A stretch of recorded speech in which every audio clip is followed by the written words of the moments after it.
श्री राम जय राम श्री राम जय जय राम। सुनहु सखा निज कहु सुभाऊ, जान भुसुंड शंभु गिर जाऊ। जौनर होई चराचर द्रोही, आवे सभय सरन तकि मोही। तज मद मोह कपट छल नाना, करऊं सत्य तेहि साधु समाना। जननी जनक बंधु सुत दारा, तनु धनु भवन सुहृद परिवारा। सब कै ममता ताग बटोरी, मम पद मनहि बांध बरि डोरी। समदर्शी इच्छा कछु नाही, हर्ष शोक भय नहीं मन माही। अस सज्जन मम उर्वर कैसे, लोभी हृदय बसई धनु जैसे। तुम सारिखे संत प्रिय मोरे, धरऊ देह नहीं आन निहोरे।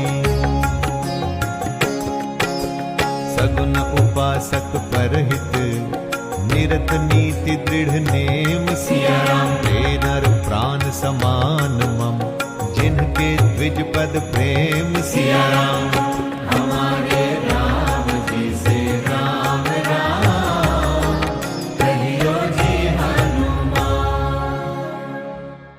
श्री राम जी ने कहा, हे सखा सुनो, मैं तुम्हें अपना स्वभाव कहता हूं, जिसे काक भुषुंडी, शिवजी और पार्वती जी भी जानती हैं।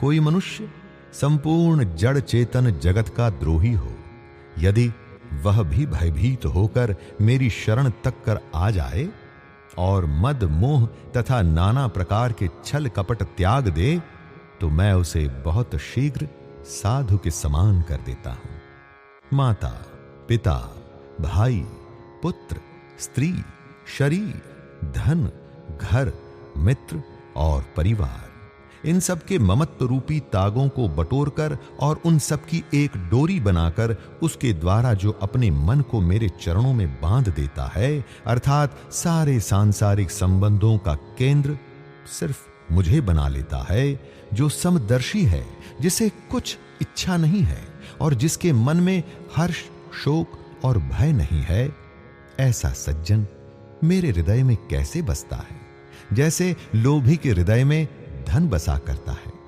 तुम सरीखे संत ही मुझे प्रिय है। मैं और किसी के निहोरे से देह धारण नहीं करता। जो सगुण अर्थात साकार भगवान के उपासक हैं, दूसरे के हित में लगे रहते हैं, नीति और नियमों में दृढ़ हैं और जिन्हें ब्राह्मणों के चरणों में प्रेम है, वे मनुष्य मेरे प्राणों के समान हैं। हमारे राम जी से राम राम, कहियो जी हनुमान। सुनु लंकेश सकल गुण तोरे, ताते तुम अतिशय प्रिय मोरे। राम बचन सुनि बानर जूठा, सकल कहि जय कृपा बरूठा। सुनत विभीषण प्रभु कै बानी, नहीं अघात श्रवणामृत जानी। पद अम्बुज गहि बारहि बारा, हृदय समातन प्रेम अपारा। सुनहु देव सचराचर स्वामी, प्रणत पाल उर अंतर जामी। उर कछ प्रथम बासना रही, प्रभु पद प्रीति सरित सो बही। अब कृपाल निज भक्ति पावनी, देहु सदा शिव मन भावनी। एव मस्तु कहि प्रभु रन धीरा, मागा तुरत सिंधु कर नीरा। जदपि सखा तव इच्छा नाही, मोर दरस अमोघ जग माही। अस कहि राम तिलक तेहि सारा, सुमन वृष्टि नभ भई अपारा। रावण क्रोध अनल निज, श्वास समीर प्रचंड। सिया राम जरत विभीषण राखेउ, दीन्हु राजु अखंड। सिया राम जो संपति शिव रावण ही, दीन्हि दिए दस माथ। सिया राम सोई संपदा विभीषण ही, सकुच दीन्हि रघुनाथ। सिया राम हमारे राम जी से राम राम, कहियो जी हनुमान। हे लंकापति, सुनो, तुम्हारे अंदर उपर्युक्त सब गुण हैं, इससे तुम मुझे अत्यंत ही प्रिय हो। श्री राम जी के वचन सुनकर सब वानरों के समूह कहने लगे, कृपा के समूह श्री राम जी की जय हो। प्रभु की वाणी सुनते हैं और उसे कानों के लिए अमृत जानकर विभीषण जी अघाते नहीं हैं। वे बार बार श्री राम जी के चरण कमलों को पकड़ते हैं। अपार प्रेम है हृदय में जो समाता ही नहीं। विभीषण जी ने कहा, हे देव, हे चराचर जगत के स्वामी, हे शरणागत के रक्षक, हे सबके हृदय के भीतर की जानने वाले, सुनिए, मेरे हृदय में पहले कुछ वासना थी, वह प्रभु के चरणों की प्रीति रूपी नदी में बह गई। अब तो हे कृपालु, शिव जी के मन को सदैव प्रिय लगने वाली अपनी पवित्र भक्ति मुझे दीजिए। एवमस्तु, ऐसा ही कहकर रणधीर प्रभु श्री राम जी ने तुरंत ही समुद्र का जल मांगा और कहा, हे सखा, यद्यपि तुम्हारी इच्छा नहीं है, पर जगत में मेरा दर्शन अमोघ है, वह निष्फल नहीं जाता। ऐसा कहकर श्री राम जी ने उनको राज तिलक कर दिया। आकाश से पुष्पों की अपार वृष्टि हुई।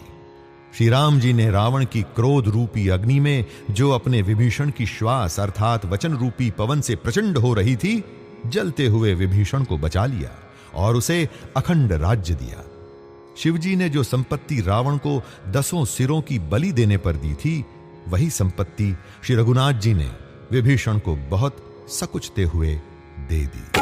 हमारे राम जी से राम राम कहियो जी हनुमान।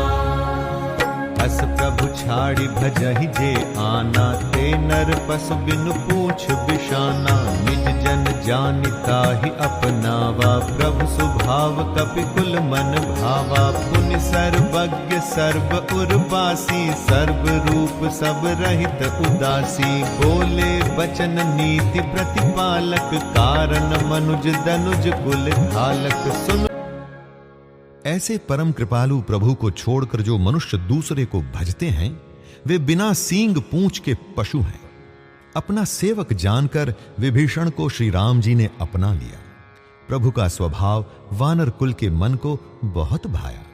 फिर सब कुछ जानने वाले, सबके हृदय में बसने वाले, सब रूपों में प्रकट, सबसे रहित, उदासीन, कारण से मनुष्य बने हुए तथा राक्षसों के कुल का नाश करने वाले श्री राम जी नीति की रक्षा करने वाले वचन बोले।